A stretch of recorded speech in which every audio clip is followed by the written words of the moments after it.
Donnie and Dolly. The team is supported by ableauctions.ca. Closing your business? We can help. Tuesday, all of our guests today, including Elliot, standing by, brought to you by the Waddling Dog Pub, one of Victoria's historic watering holes. Welcomes you to come see why they are the talk of the peninsula. Their 50-seat patio is now open, and the return of no-cover UFC nights slotted to return in June, all while showing all the NHL, CFL, NBA playoff action. Also, although CFL is into the playoffs, but the start of their season, they had a game yesterday. Calgary. Also, swing by their Attacked Liquor Store to pick up your Donnie and Dolly swag. And there's news on swag. We'll get to that in a bit. There are countless reasons to come sit and stay at the Waddling Dog as we bring in from Hockey Night in Canada, the 32 Thoughts podcast, Elliot Friedman. Elliot, thanks for doing this, sir. How are you? You know, Rick, I got to tell you, it's a tame shirt today. I don't know if I like it. What? It's a beautiful It's golf too shirt. tame. No, It's come too on. tame, though. Yeah. Come on, Elliot. It's a beautiful golf shirt. Tune in Friday, doing? Elliot. Tune in Friday. The shades, I like it. I know that thanks, bud. you're waiting for Calgary and the announcement, the official announcement regarding Craig Conroy as GM. What do the Flames like about him, Elliot? Well, they know him. Sometimes, Don, the right person is under your nose. He's worked there for a long time. If you go back to 2002 or 3, whenever he was traded there, he initially didn't want to go, and he's been there almost ever since. He was briefly traded, briefly signed with the Kings as a free agent, and then he was eventually traded back. He's a guy who didn't want to go to the Flames at the beginning when he was dealt from St. Louis, and he stayed there almost ever since. And, he badly wanted the job. I think he made it very clear that if he didn't get the job, it was his time to leave the organization. And I think that they kind of decided as a group that if they wanted to lose him, it better be for someone who really beat him out for the job. And they didn't find that person, obviously. And they're gonna bring in Dave Nonis too. He's gonna be I don't know if he's gonna be senior advisor, exactly what his role is gonna be, and I think there's gonna be a role for Jerome McGinley as well. But this is them remaking their front office. What do you think people in Calgary are thinking watching what Matthew Tkachuk is up to? Can't be easy. It absolutely can't be easy. I think that, I've been thinking about this because, Brad Treliving is obviously a legit, serious contender for the Toronto Maple Leafs job that's now open. And, I think what this is a reminder of, Don, is that you really have to have a good handle on your players and what they're thinking. And, Matthew Tkachuk at least was honest with Calgary. He told them exactly what he was thinking. And, if it's funny, like you go back and you take a look, Don, at how that trade was received when it happened. There's a lot of people who are saying right now, oh, what an awful deal for Calgary, who at the time were saying what a great deal for Calgary and what a terrible deal for Florida. And, what it goes to show you, Donnie, is that you have to know the pulse of your players, especially ones that have decision-making power, like Goodrow did and like Tkachuk did. You really have to know what they're thinking. And it'll be interesting if Treliving does get the job in Toronto, because he's going to have Matthews and Nylander entering the final years of their deal, and Marner and Tavares entering the final 2. Hey, Elliot, another name that's popped up, not in a management role, another name that's popped up regarding the Calgary Flames is Travis Green, former Canuck head coach. What can you tell us about him?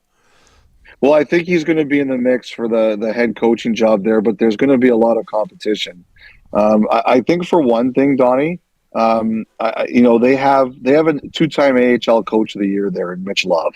Mm-hmm. They have to decide if he's their guy or not. Like you're at a point where, the old line, bleep or get off the pot. Like they're kind of there. Like what else can Mitch Love do in their organization? I think also they've got a couple guys there, Ryan Huska and Kirk Muller, have been on the bench that they'll look at. Andrew Brunette, their number one priority is getting Jonathan Huberdeau going. And Andrew Brunette is a guy who knows Huberdeau really well, had real success with him. And the other guy I've mentioned him a couple times now, is Alex Tanguay, who's a really good offensive mind who played with both Iginla and Conroy. So I think Green will be part of this conversation, but I think the competition is going to be very stiff. I know Green is really anxious to get back in. I know he's really competing, and I think a lot of people do better in their second chance than their first. And I know he's on their radar.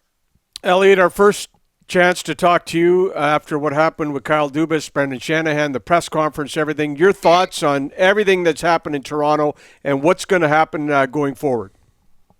Well, Rick, I'm actually writing about that right now. I'm just kind of taking a couple days to put all my thoughts together. My brain is a jumbled mess, so it takes me a couple days to do that. I think there's a couple of things that happened here. I think number one, there's a reminder. When Dubas went out and he said, I'm not sure, I have to talk to my family. It's maybe not right, but it's kind of the way it is. Like, if you want to be at the top of whether it's sports, business, politics, media, arts, you name it, anything.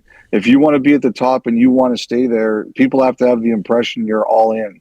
There's too much at stake, and I think it might be a little bit unfair, and I know people see that is unfair. But when Shanahan said that at that moment he began to question whether Dubas really wanted to be the GM of the Maple Leafs, I know a lot of people who make decisions at high levels of companies who 100% absolutely agree with that. And I think a lot of us who are like employees, and I think, we talk a lot about mental health and work-life balance. I just think at the top, that's the way people think. You're in or you're out. And if you're not all in, then we worry you're out. And I do think that was a thing here. And I think the other thing here is that I think Dubas wanted more of a say in hockey-related decisions in terms of, I think he wanted to be able to address the board directly. I don't think there was interference, but I do think he thought the process was a bit slow, and he wanted to change that. So, I think that those two things kind of ran against him. And, the other thing, too, that's a real lesson here, guys, is if you wait until the last minute to work on something, if it goes sideways, you don't have a lot of time to fix it. Yeah, there's no question about that. It's too quiet, Elliot in Vancouver. Come on, you got to stir the pot. They're still trying to clear cap space, we're told. They're working the phones. Are you hearing anything on Vancouver? Not right now. I still think there's a lot to kind of figure out here, Rick. I do think they are continuing. First of all, there's a meeting tomorrow between the league and the Players Association where they're going to talk about, I do think the salary cap is going to come up. I think everybody's expecting $1 million, but I do think the Players Association, the league, are going to talk about, look, they're not going to touch their escrow caps. The league knows it. The players know it.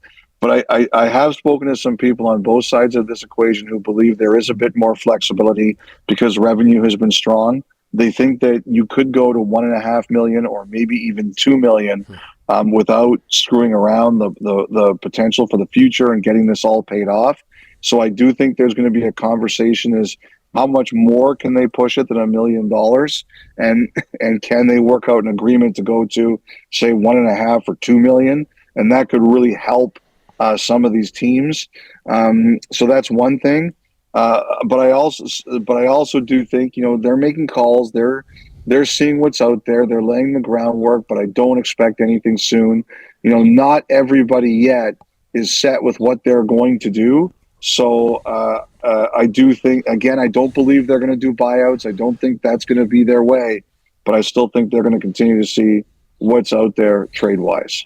It's funny, Elliot, Calgary's holding the press conference today, naming a new general manager after a disappointing season. They finished with more points than the Florida Panthers. The Panthers are a 17th seed overall, 8th in the East. Yep. Do you know anybody out there, maybe yourself, who predicted this type of playoff success for the Florida Panthers? I wish I could claim that I'm that smart, Donnie, but I'm not. And, the number one reason they are where they are is that Bobrovsky has drank from the fountain of youth. Like, they got a lot of guys playing well. Chuck's playing well. Bennett's playing well. They got a lot of guys playing really well, but let's not kid ourselves. The number one reason they are where they are is because Bobrovsky's got a save percentage of close to 1,000 over the last 3 games. And, without that, without goaltending, what's Alain Vigneault's old line? If your goaler is better than my goaler, you win. If my goaler is better than your goaler, I win. Well, Sergei Bobrovsky has reminded us of Vigneault's law right now. Can you envision Dallas coming back against Vegas? Yeah, I still can. Like, Okay. to be honest, Don, even though it's 3-0, it's not like Carolina's getting killed in that series. Yeah. They've lost every, do they come back and win 4 in a row? I doubt it. But if I'm Rod Brindamore, that's what I'm selling.